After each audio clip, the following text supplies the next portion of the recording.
Starting on December 1st, we are counting down to Christmas with the best 25 Christmas movies of all time. If you're just joining this series, I encourage you to start from the beginning. And if you enjoy Christmas content all year long, then click on that subscribe button. Number 7. The Santa Claus.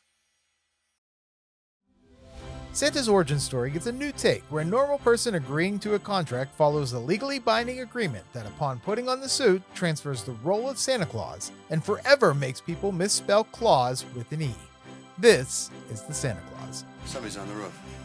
Maybe it's Santa. Not now, Charlie. This Christmas, Scott Calvin's getting into the spirit the only way he can. Hey, you!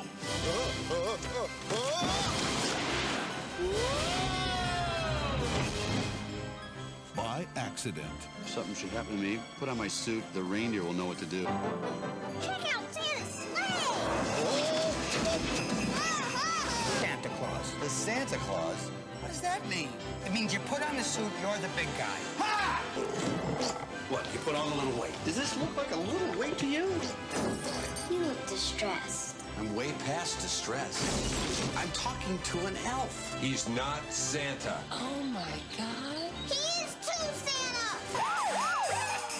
This is our perpetrator. This one's not going to be easy to find. Won't the bright red suit and beard give him away? Who's down there?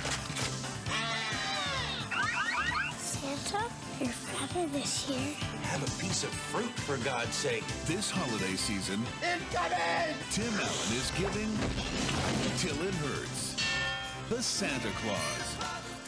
Scott Calvin, a divorced toy company executive, has his 6-year-old son Charlie for Christmas Eve. Charlie still has a love of Santa, but his ex-wife Laura and her new husband, psychiatrist Neil, thinks it's time for Charlie to outgrow his belief.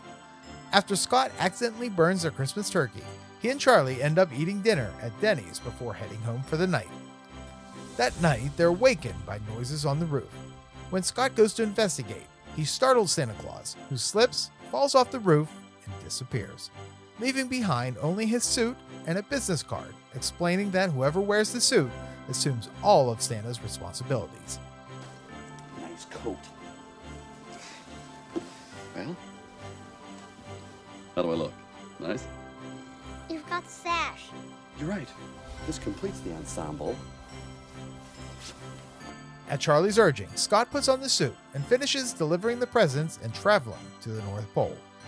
Head elf Bernard explains that Scott has agreed to the Santa Claus. No, not Santa Claus the person, Santa Claus the clause. What? You're a businessman, right? Yeah. Okay. A clause, as in the last line of a contract.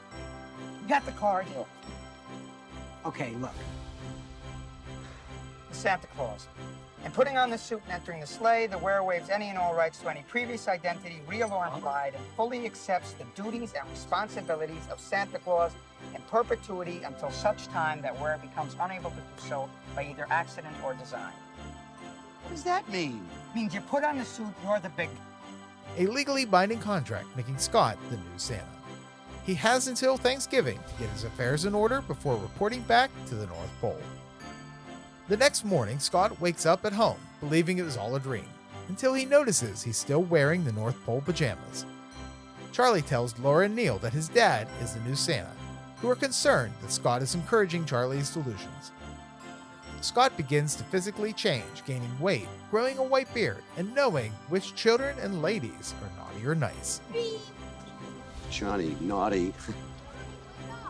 Gary, nice. Veronica, very nice. In your dreams, Playboy. This concerns his co-workers, doctors, and Laura and Neil. I think it's safe to say you're taking the Santa thing to an unhealthy level. Fearing that Scott is becoming delusional, believing that he really is Santa, they convince the judge to suspend his visitation rights. On Thanksgiving, Scott visits to say goodbye and decides to take Charlie back to the North Pole. Laura and Neil assume Scott kidnapped Charlie and file a police report. Completely flame retardant. And you can wear the jumpsuit under your coat and pants. But what do I do if I fall off a roof? Meanwhile, Charlie helps design a new sleigh feature and ways to protect Scott from falling off the roof. On Christmas Eve, Scott is arrested, but escapes from jail with help from the special unit called Elves. We're here to bust up my dad. Who are these other kids? We're your worst nightmare. Elves with attitude. I mean it! Attack! Effective, liberating flight squad. Scott returns Charlie home, where Laura and Neil finally realize the truth. Bud. It's you. Santa? It's okay, Neil. And destroy the court papers, allowing Scott to visit Charlie anytime.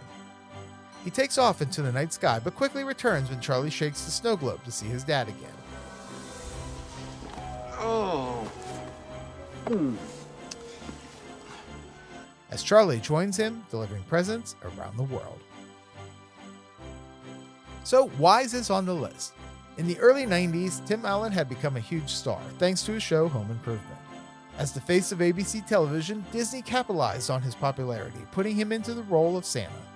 For me, that is the problem I have with his portrayal. Tim Allen was too well known, and it took me away from the movie seeing Tim the Toolman Taylor as Santa. I think the milk's a little sour. It's soy milk. You said you're lactose intolerant. I did say I didn't. Thanks for remembering. Go to sleep. I'm in the minority with this opinion, but I also recognize how unique and clever that this movie really is. My dad is Santa Claus. Oh boy. The overall story continues the ideas that Santa's magic is passed on to someone else, but with a clause, a contract clause. Essentially, Santa falls off the roof and dies. Scott agrees to the terms and puts on the suit, and as I said in the opening of this video, making the movie title a play on words and a fresh take on this story. Just like the Santa Claus movie from 1985, the North Pole was magic. The puppet show, the train, and who didn't want to drink Judy's 1,200-year-old chocolate recipe? I brought you some cocoa. My own recipe. Took me 1,200 years to get it right. It's good. Not too hot. Extra chocolate. Shaken, not stirred. What Tim Allen brings to the role is humor. His reaction to the quick weight gain from all the milk and cookies. And I love how he makes fun of his ex-wife's new husband, Neil. Tim is the 90s kid Santa. I may have a hard time accepting Tim Allen as Santa, but that doesn't take away from the fact that this is still one of my favorite Christmas movies of all time.